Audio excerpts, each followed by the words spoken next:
morning. My name is Frank Buckholz. I am the North Langley Community Director for the Greater Langley Chamber of Commerce. Welcome to the series of videos that we're doing with candidates for Langley Township and Langley City Council to help you select who to vote for on October 20th. With me today is Jack Froese, running for Mayor of the Township of Langley, and Jack is the incumbent mayor. I think you're seeking your third term, is that correct? Yes, it is, yeah, third term. So do you want to tell us a bit about why you're running again and a little bit about yourself? Sure, a little bit background, and I know not everybody knows me. As I said, my name is Jack Froese, and my wife Debbie and I moved to Langley in 1979. We've been here nearly 40 years. Raised our family here. We have 3 children, 9 grandchildren, and I'm proud to say that they all live in the Township of Langley. We own and operate, well, our children operate it now because we've sort of moved on to the mayor's job, and they operate our turkey farm and retail store on 248th Street. And I spent 19 years with the Vancouver Police Department, retiring in 2004. Okay, now you're in kind of an interesting position, Jack, because you're one of a relatively small number of mayors seeking re-election in Metro Vancouver. And one of the big issues in the metro area as well as Langley is transit and transportation. And I suspect that if you are re-elected, you may have a fairly significant role to play on the Mayor's Council, given that you have some experience. Can you just give us some idea of what the transit and transportation priorities are, especially for the township? Definitely, yeah. Transit is something we've been working on very hard, at least since I've been on the Mayor's Council for Regional Transportation, and over the last 7 years. And over the last 4 years, the mayors came up with a 10-year vision, really to set the plan for the next, not just the next 10 years, but 20 and 30 years. But 10 years to implement some major infrastructure projects. Phase 1 and Phase 2 are now fully funded, but Phase 3 is where we're going to see the challenges for the next term. Phase 3 is the rail coming down Froese Highway to Langley. Phase 2, we funded some of the design work, and now we're going to be looking at bringing rail in. The mayors have decided on light rail, yet I know that in this campaign and other areas they're debating whether it should be SkyTrain or light rail, and I'm sure that's going to take up some of the time of the Mayor's Council. But having good transit options in Langley is important. We're on the outer edge of the transit authority, and we're working very hard to get extra bus lines here and more frequency for bus lines.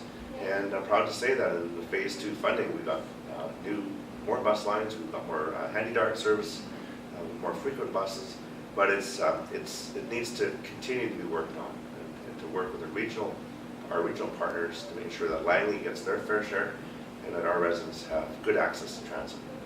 I think it's important to point out to viewers this TransLink, even though we don't get the same level of bus service in Langley, they do fund some major roads, and they also are the operators of the Golden Ears Bridge.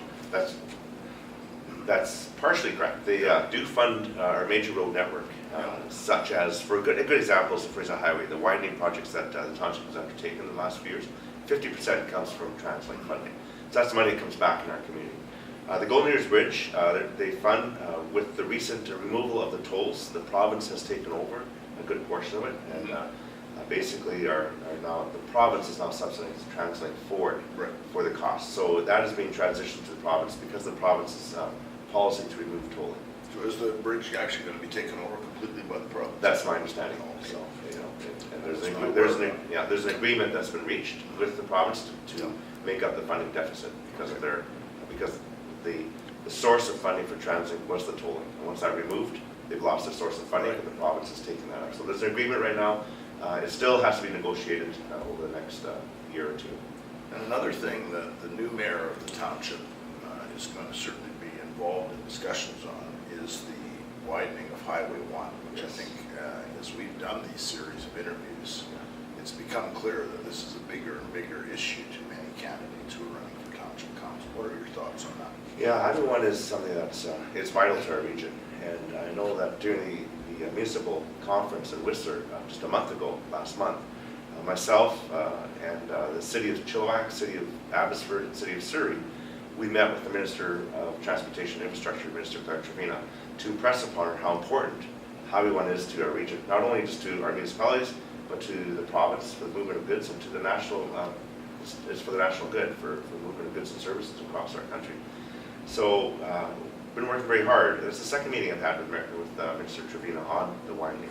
As we know, is a widening project going up to 216th with the interchange, but the 216 to 264 widening project that was announced previously is now under review. And then the previous government had said they're going to widen it all the way to Whatcom Road. So our municipalities are very concerned that this isn't happening and working very hard with our partners, because we can't do it on our own. We have to impress upon the government how important it is for our region, for our residents. Let's move to another topic. Affordable housing has become a large issue in this campaign, I think, throughout the region. And what can the township do to ensure that there's more affordable housing, not only for existing residents, but for people who may wish to move to this community? Yeah, so affordable housing, I think everybody has their own definition of what affordable housing is. If you're a young family and you're moving into the area, or you're in this area already, you want to purchase your first home, we are relatively affordable when you look at the rest of the region.